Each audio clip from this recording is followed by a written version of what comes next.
3 tips to accelerate growth in 2022. We're in the midst of it. Nadeem, I'd love to bring you up. I'm here, I believe. And Carrie, I met you years back at one of our shows. You were one of the judges for our I thank you for coming on, and I'm so glad everyone is thriving past this time. I mean, I'm sure we all have stories to tell, and I can't wait to hear how everyone I see so much growth with your brand. So this is going to be a great panel topic. And Nadeem, just tell us a little bit about your business, your background, you know, how you're helping brands, build the future. Well, really quickly, I'm a psychologist by trade. I used to be a market researcher, ran a company that became the biggest in the world, sold it to another one, ran another couple of companies, thought I had to do something different, went and lived on an island, started a whiskey brand and a food brand and a music brand. That was a lot of fun. For some reason, decided that wasn't enough fun, and then started doing AI. I think whiskey, music, and food may be where I go back. But at the moment, I'm doing AI. And the AI is to help people succeed with brands in a way that our brains can't always get us to. I'm like astounded by your background. I think we need to have you at like the most interesting person dinner. I mean, this is, I love this because I think for all the entrepreneurs out there, I think a lot of times people are like, oh, I have so many ideas. I want to do so many different things. But that's, I mean, my dad's a serial entrepreneur. He did tech and now he's doing wine stuff. And, I think that's like the whiskey, going from tech to, and he said, the one thing that is the most beautiful thing about building, and he was an entrepreneur CEO for 20 years. He said, it's when you have this little idea and it's just a little idea, and then 20 plus or 30 plus years, you see, or even just 5 years or whatever it is, you see something grow and you can't even explain why you do that. And so anyway, or what, how profound it is. But I mean, Carrie, you've built something so massive, and you probably had this little idea, you guys had, family business, little idea. And look at how far you've come. You probably didn't even realize how far you were going to come. And it's crazy because we did start 20 years ago, and there was, our initial go-to-market strategy was to go to the professional channel. We went to the spa market, and we're very high touch. We're very consultative. We're all about like prescriptive, bespoke problem-solving regimens. There was no internet. Everything was like face-to-face, intimate relationships. And you fast forward today, and the world has changed. And then we had the pandemic, and it changed again. So tracking our clients' needs and meeting our clients' needs is why we do what we do. And it's what I love about it. And just like helping people solving their problems. We all feel vulnerable when our skin isn't looking great. And so in any case, this digital relationship is something that is, new and so critically important. And at this point now, we're a global brand. I need to have a digital relationship because I have clients all over the world that I'm talking to. So, I mean, and I think that's the thing, the pivoting, the long-standing, like building a business, the innovating that has to happen in order for you to keep your business and keep your customers. I'm excited for you guys to talk about that. So I'm hopping off. Nadeem, Carrie, excited for this conversation. I'll be taking notes. Carrie, they've left us all alone. Goodness. Okay. How do we do this? Chat it up. I think people kind of split between being originators and iterators, and I think we've probably started off, we enjoy originating and then maturing that business, and where it's taken us these days is into, I suppose, how do you have intimate relationships with people remotely, which is what we have to do in D2C, isn't it? Well, it was counterintuitive that you could be intimate and remote at the same time. And I found, it's, when I'm in a brick and mortar setting and I'm, removing someone's makeup and they're showing me their flaws, people are very vulnerable. But during the pandemic, where we would, be on our, Zoom cameras, they would actually take us into their bathroom and their bedroom. I mean, it doesn't get much more intimate than that. And certainly everyone was in either sweatpants with their hair in a ponytail and absolutely no makeup. it was just a very intense time and experience. And I learned so much. Well, what kind of on the same theme of, how do we get intimate with people? I mean, you've done it that way, where you've kind of gone almost physically more intimately into their homes. It's still virtual, but you're kind of, right. It's a funny thing, isn't it? Yeah. What we've done in our company is we took a psychological technique out of the laboratory. It's called implicit response timing. It doesn't really matter. What it does is it accesses people's subconscious rather than their conscious. Because what people who run brands have always had to rely on is asking people what they think. And then they tell you. If they're helpful, they tell you. Right. And they use words, because we're clever things, human beings. We can use words and we can articulate conscious thoughts. The problem is that most people make decisions principally, like 90%, on their feelings. And we've never really been able to access that. So that was the task that we set ourselves during this period, which was to kind of become industrial mind readers. I mean, it sounds a bit spooky, but it's the truth of what we do. We get people to reveal their feelings. Yeah, and sometimes I think the work that you're doing is more effective than, for instance, the old school focus groups, right? Because you get a bunch of people in a room and all of a sudden, they aren't necessarily, they become a little inhibited perhaps, or they are saying what they think the leader of the group wants to hear, or they just don't necessarily stay true to their, the content that the brand is seeking. And not to mention the fact, and we've spoken about this, the need for speed, and you can mine that information so quickly for a brand, it's mind-boggling. Yeah. So. Well, I mean, what we kind of came to understand was that, whenever you're running a brand, you've got to understand what the category needs are, what attributes you've got to satisfy. So if you make ice cream, it mustn't drip down somebody's hand. If you fly airplanes, they mustn't fall out of the sky. And I don't mean to be too trivial about this, but beyond the category attributes, what's true about really successful brands is that they understand that humans are basically built to bond. We bond with each other if we can, and we get upset if we can't. And we do the same things with almost every other noun, every person, place, or thing in our life.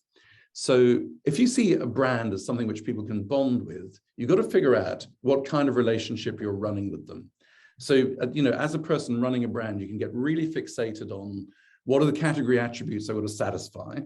And then you put all your time to that product development and then communication of it, perhaps at the expense of understanding that actually beyond the product, there's got to be a trust, a sense of integrity, transparency, aspiration, credibility, authenticity, all those buzzwords.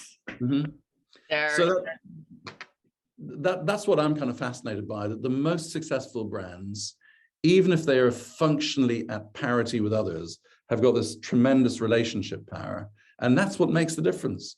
It's funny, here we are on Zoom.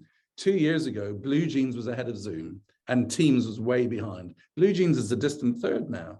Why did that happen? It's all in the brand name. It's all in the way that it puts itself forward, the empathy they demonstrate in the way they come in and out of rooms. And it's the same in the beauty area, isn't it?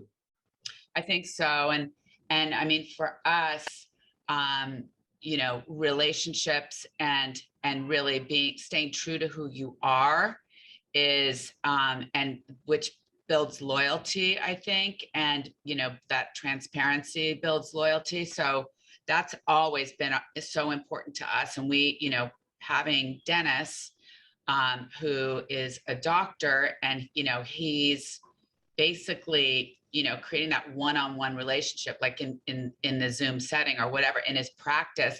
And we take so many learnings from that, and we create long-term relationships.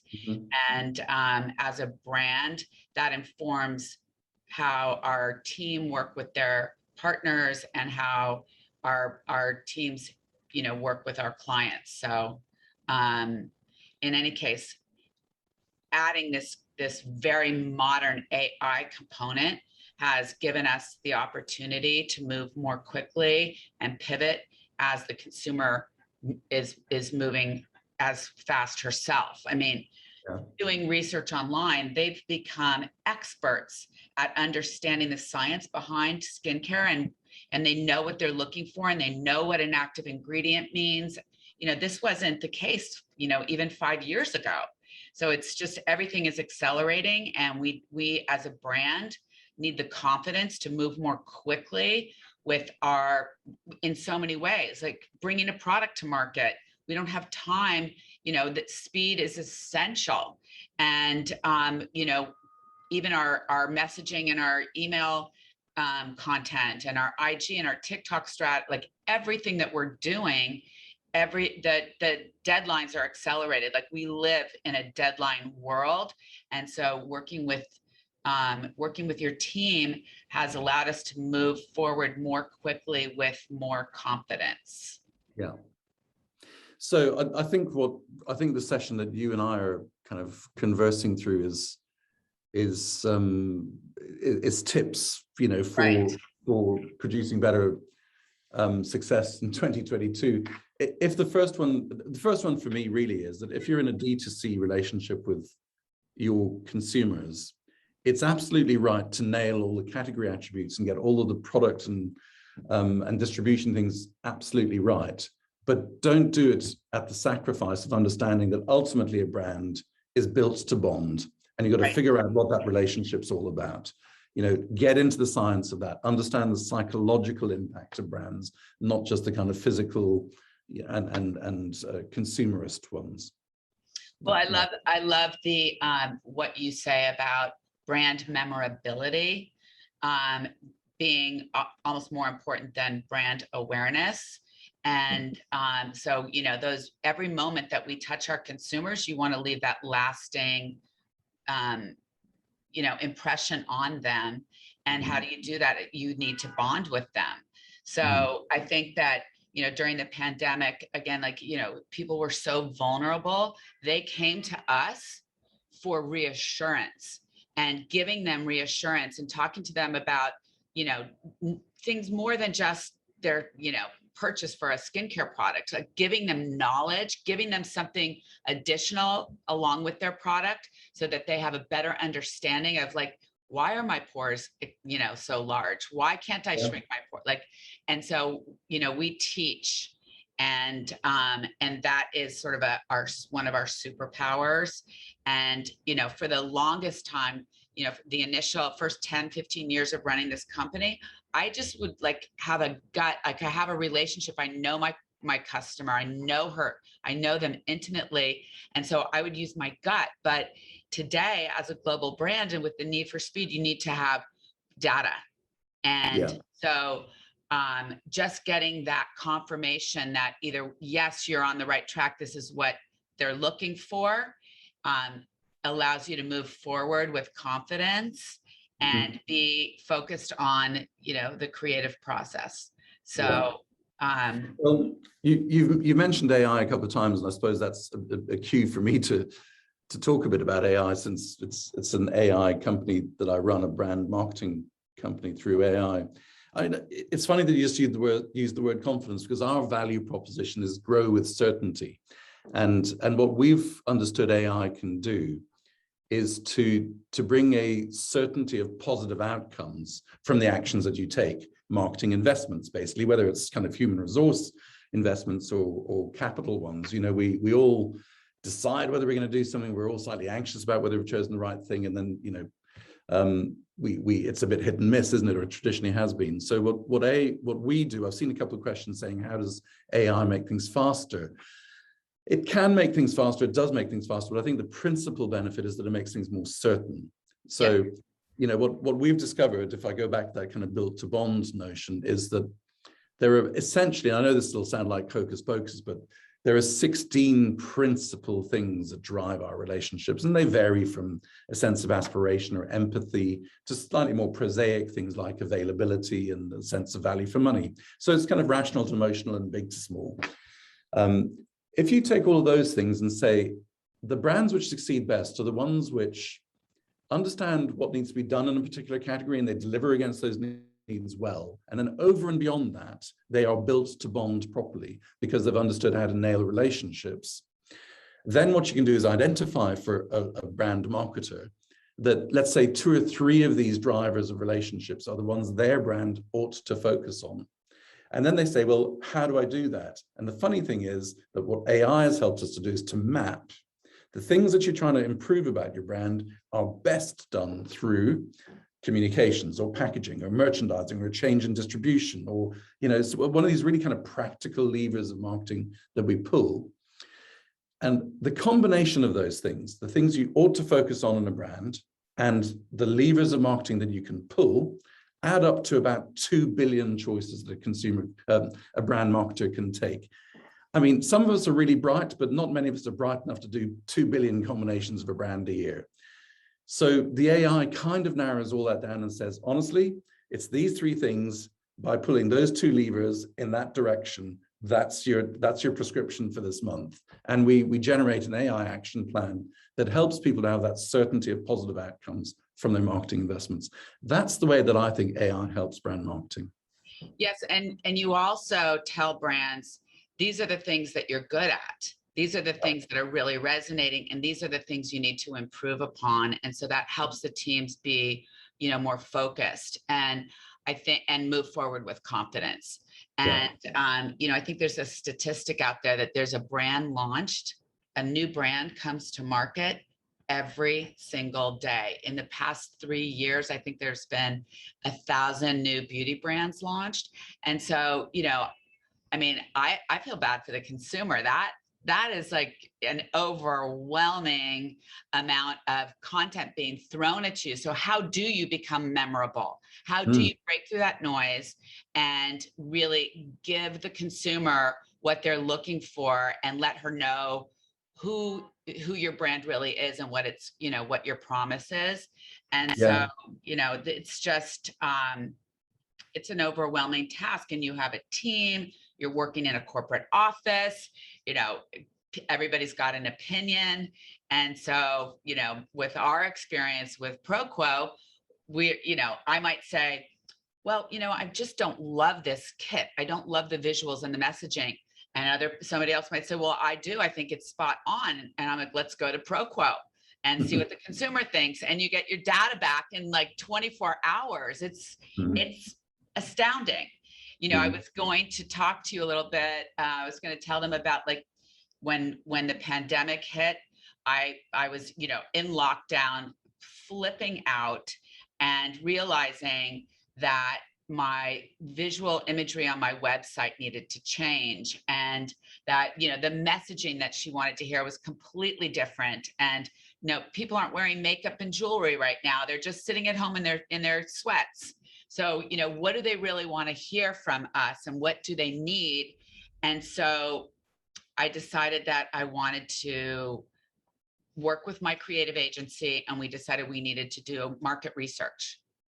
Okay, I'm not kidding you. 3 months later, and thousands and thousands and thousands of dollars, like, I don't even want to say, later, we had, you know, material that we had to digest, you know, by reading and watching, you know, 60 hours of Zoom content videos, one-on-one, and we're trying to make sense of it. And, you know, and then along comes Proquo, and I get it done in 24 hours. It's like game changer. So anyway. It's really nice of you to say that. I mean, our machines are clever. And actually the best combination in life is a machine and a human being generally. You know, the machines do the heavy lifting, and then we can be original and creative around it. Do you know, I'm obviously not correcting you in any way. I'm just reinforcing a point you made. I was looking at the US Census for 2021, strange thing for a person to do really, but in the business section, it says that there are 12,000 brands born every single day in the US alone. Yeah. So, well, you know, I mean, I was citing beauty alone, absolutely. But I could be wrong. You know, my data might be out of date because you're the data king. So I trust what you say. It really doesn't matter. It's just that the point is that there is an avalanche. There's a tsunami of brands, you know, that descend upon the consumer, and a lot of those need direction. And when you look at, you know, the reference, the earlier point I made, the 2 billion combinations of actions that people could take to run those brands, it's it's a pretty overwhelming field that we work in. Yeah. And that's great for AI, because where you can give machines complex data problems, they can do work that we can't so easily.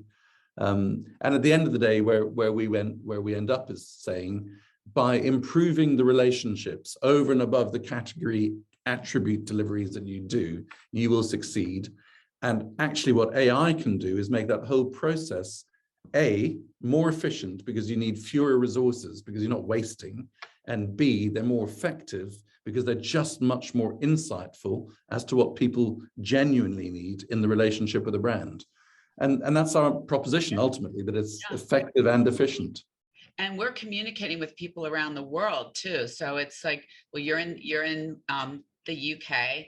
We have a huge business in the UK. We have a huge business in Australia and Asia. Like that is a lot. And to go back to saying like, it's so important to bond. We're bonding with people around the world. And so, having the ability to use your expertise has been a game changer for us. And I know somebody asked about affordability in the chat. And I just wanted to say that you were really, you worked with us to customize a program that was suited to exactly our budget and our needs. And so that part of the relationship was super easy and very seamless. And we were able to create a unique contract for us in a very short period of time. So that was great. And thank you, Gary. And to answer that question myself directly, I don't think we've got our pricing right, because we don't have any pricing friction. We doubled our prices early this year and nobody said anything. We thought, oh God, maybe we should have quadrupled them. There should be some price friction.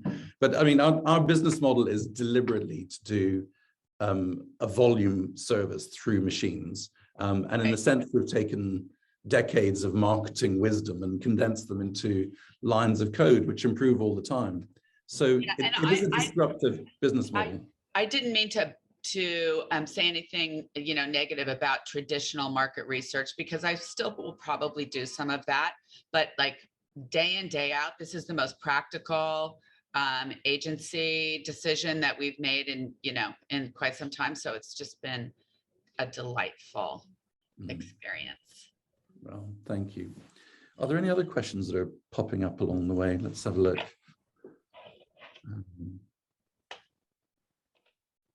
I think they're on their way probably. Do you have a point of view, Carrie, about something that is preoccupying people quite a lot at the moment is the post-cookies world, right. less programmatic marketing. I have a point of view in it, but why don't you go first? What's your sense? Well, I mean, it definitely has created a challenge around advertising. Like we want our data. We want to know where the consumer that's finding our brand is coming from, and we want to be able to retarget, et cetera, et cetera, et cetera. But with your service and your expertise, we're able to go directly to the consumer, and we just kind of cut out that that whole cookies conundrum. So there's so many different ways we touch our consumer, and we don't want to have to rely. It's like sometimes the cookies thing was like a little bit spooky to people. It's like, it would be weird, like all of a sudden your phone is or Instagram is sending you, they're listening and then they're sending. So I think that I think it made people a little bit anxious. And so I think the workaround is it's not going to be a problem for us. And also, we're using Shopify, which is super easy for us when it comes to marketing and shifting and finding, just the right message, et cetera, for our clients. So I always found it at a kind of personal level, which is probably just me being stupid, but it always irritated me that when I did finally buy something for a brand, I then just got their ads to buy the same thing. We never got over that. That was really annoying. So I'm kind of glad that annoying. It was annoying and wasteful. disturbing. Yeah. Yeah, it's just wasteful.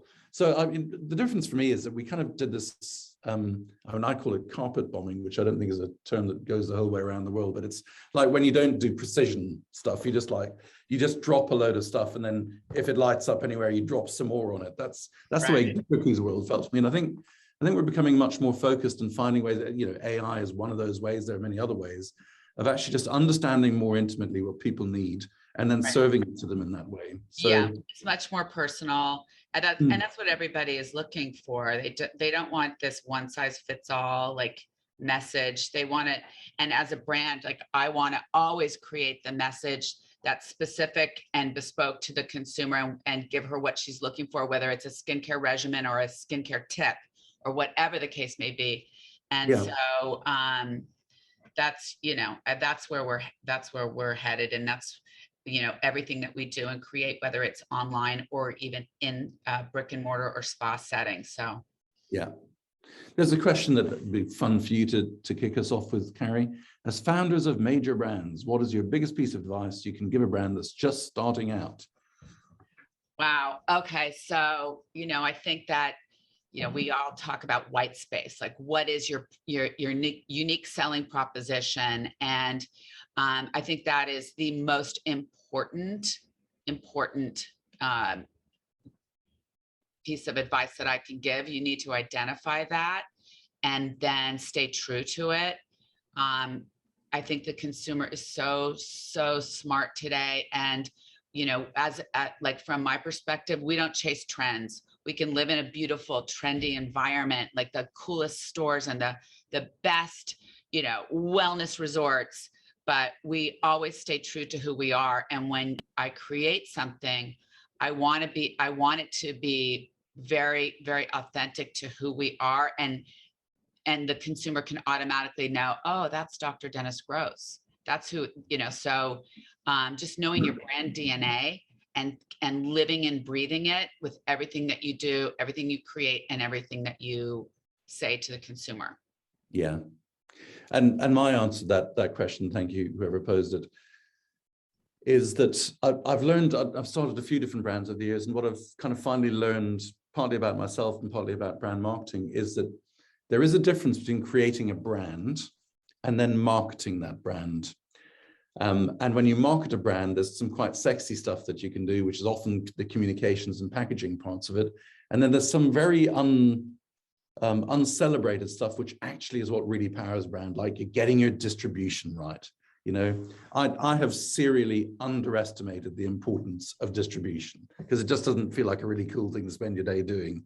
But I have a strong opinion on it. I definitely agree with you on that.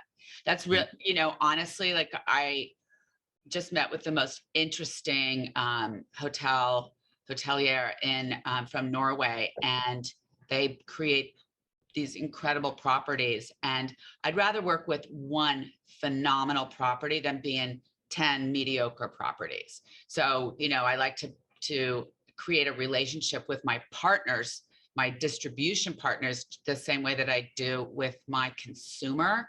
Exactly. So, you know, less is more, and staying really, really focused and building that very strong, like you want to be like the #1 skincare brand. And, you know, whether it's in Australia or Norway or Southeast Asia. So we really go more narrow and deep with our partners. Yeah, great. A couple more questions here.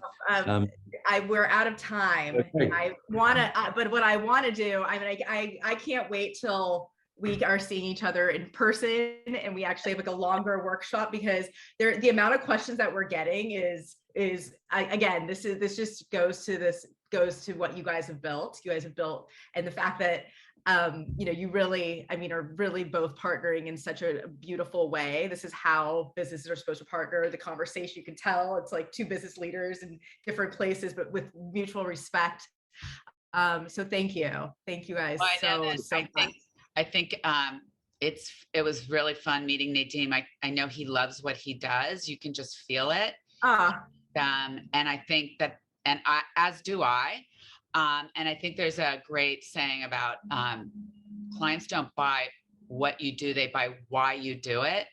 And I think we both are very, very focused on our partnerships and And so and you can feel it. And Terry, I mean, and I know you're the real deal. You've built such a massive brand. For you to say, go to Proquo, and this, I mean, that is like the best testimonial is when somebody who's built a massive brand and has seen probably all the different resources is really there saying, listen, I've used this. It's actually helped me transition and change my business and innovate. And I'm an international business. Yeah. Like, I mean, it's like the real deal and the real deal coming together. And thank goodness you guys are, providing this information so that other brands can help, that they can learn and they can scale with the resources. It's really important. So well, you're both very generous, and that's all I'll say. Thank you very much. And Nadeem, humans are built to bond. We're all built to bond. So in 2022, I am very excited to see you in person, building to bond, and just build genuine value together. So and real hugs instead of virtual hugs. Exactly. Exactly. Thank you. Thank you, guys.